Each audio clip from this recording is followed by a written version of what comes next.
Hi everyone, welcome back to my channel. તો friends, મને ઘણી બધી કમેન્ટો આવી હતી કે આપણે જ્યારે પણ પનીરનું કંઈ પણ શાક બનાવીએ છીએ ત્યારે ગ્રેવીનો ટેસ્ટ અલગ થઈ જાય છે, કાં તો પનીરનો અલગ ટેસ્ટ હોય છે, કાં તો પછી પનીર ખૂબ જ ઓછું પડે છે.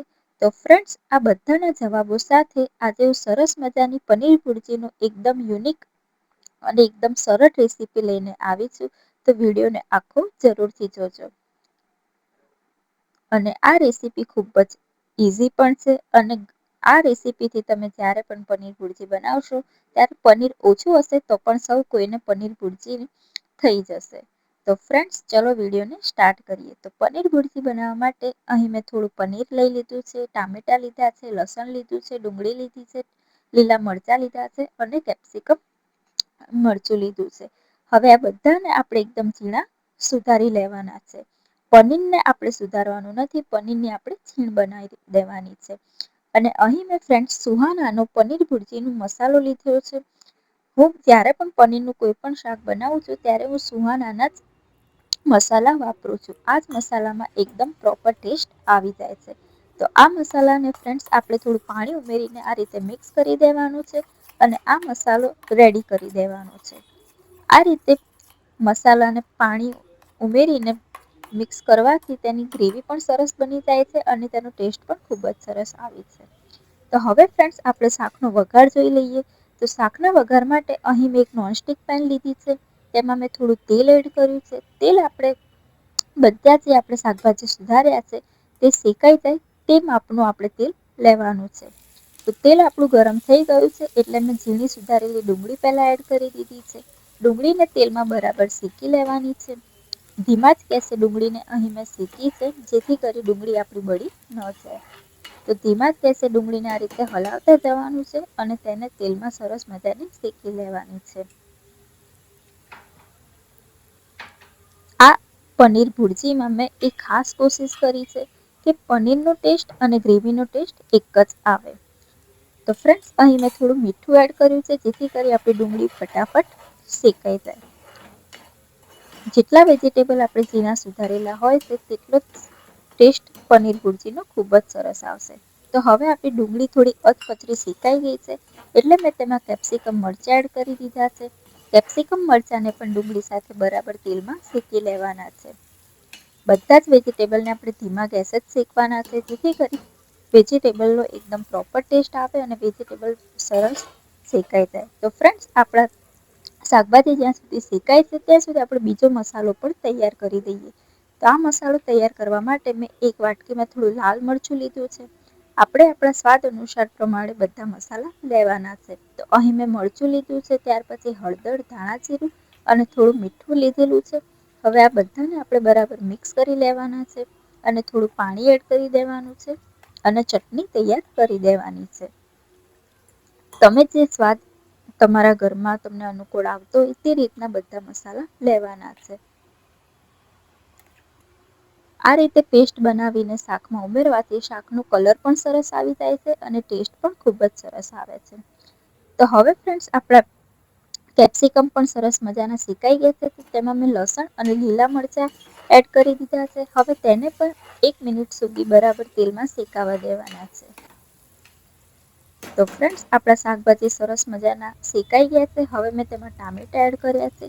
ટામેટાને આપણે એટલા માટે પાછળથી એડ કરવાના છે કે ટામેટામાં ખટાશ હોય છે. જો ટામેટા આપણે પહેલા એડ કરી દઈએ છીએ તો આપણા બાકીના વેજીટેબલ બરાબર તેલમાં શેકાતા નથી અને પ્રોપર જે આપણે ગ્રેવીનો ટેસ્ટ જોતો હોય છે તે આવતો નથી.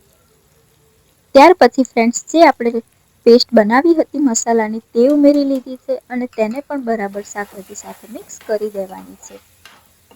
જ્યાં સુધી પેસ્ટ બરાબર શાકભાજીમાં મિક્સ ન થઈ જાય ત્યાં સુધી આપણે તેને ધીમા ગેસે હલાવતા જવાનું છે અને પ્રોપર કલર આવી જાય ત્યાં સુધી તેને તેલમાં શેકાવા દેવાની છે. 2 થી 3 મિનિટ સુધી આપણે તેને આ રીતે તેલમાં શેકાવા દેવાની છે. તો ફ્રેન્ડ્સ, તમે વિડીયોમાં જોઈ શકો છો કે આપણું પાણી પણ શાકભાજીમાંથી છૂટું પડે છે અને તે પણ હવે થોડું થોડું શેકાવા લાગ્યું છે. તો આપણે આ રીતે તેને હલાવી લેવાનું છે બરાબર અને પાણી જ્યાં સુધી શેકાઈ જાય ત્યાં સુધી તેને શેકાવા દેવાનું છે. આ રીતે પનીર ભુરજી બનાવવાથી ગ્રેવીનો જે ટેસ્ટ આવે છે તે ખૂબ જ સરસ હોય છે. તો હવે ફ્રેન્ડ્સ, જે આપણે સુહાના પનીર ભુરજી મસાલો રેડી કરેલો હતો તે એડ કરી દેવાનો છે અને તેને પણ બધા જ વેજીટેબલ સાથે બરાબર મિક્સ કરી દેવાનું છે. મારી આ રેસીપી ખૂબ જ ઇઝી પણ છે. તમે વિડીયોમાં જોતા હશો તો તમને લાગશે જ. મારી બધી જ રેસીપી ખૂબ જ સરળ હોય છે, જે તમે ઘરમાં બનાવી શકો છો. મારી કોઈ પણ રેસીપીમાં વધારે કોઈ પણ જાતના મસાલા હોતા નથી અને બધા ઘરના જ મસાલા હોય છે અને અમુક મસાલા હોય છે જે તમને બજારમાંથી મળી જ જશે. હવે ફ્રેન્ડ્સ, આપણે જે પેસ્ટ બનાવી હતી તેમાં થોડું પાણી ઉમેરી લેવાનું છે, એટલે કે તે વાટકીમાં થોડું પાણી ઉમેરી લેવાનું છે અને જે મસાલો રેડી કર્યો હતો પનીર ભુરજીનો તેમાં પણ થોડું પાણી ઉમેરીને અને વાસણમાંથી બરાબર પાણીને આ રીતે મિક્સ કરીને તેને ઉમેરી લેવાનું છે, જેથી કરી ગ્રેવીવાળું પાણી જ શાકમાં આવી જાય.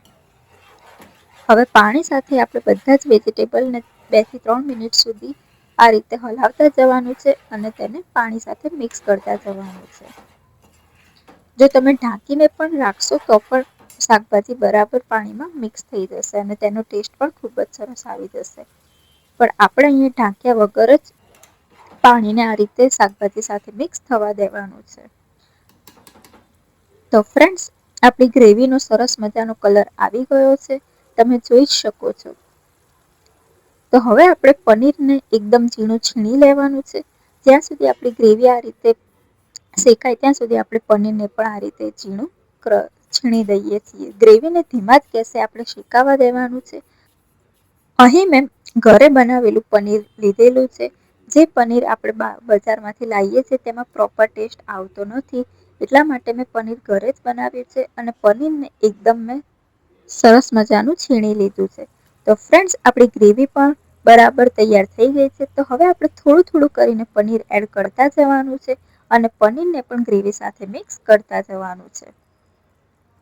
પનીર ભુરજીમાં આપણે ક્યારે પણ ટામેટા અને ડુંગળીની પેસ્ટ નથી બનાવીને કરવાની. આપણે આ રીતે ઝીણા સુધારીને જ તેને આ રીતે ગ્રેવી કરવાની છે, જેનાથી પનીર ભુરજીનો ટેસ્ટ ખૂબ જ સરસ આવી જાય છે.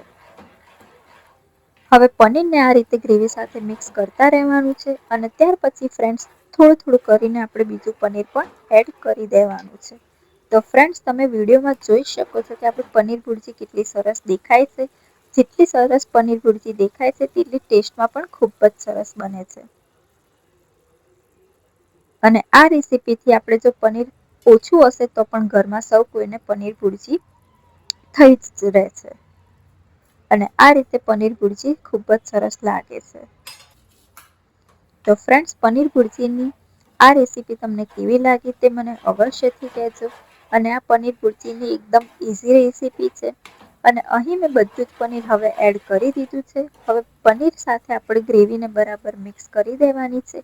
ધીમા જ ગેસે તેને મિક્સ કરતા રહેવાનું છે, જેથી કરી પનીર પણ બરાબર ગ્રેવી સાથે મિક્સ થઈ જાય અને ગ્રેવી પણ પનીર સાથે બરાબર મિક્સ થઈ જાય.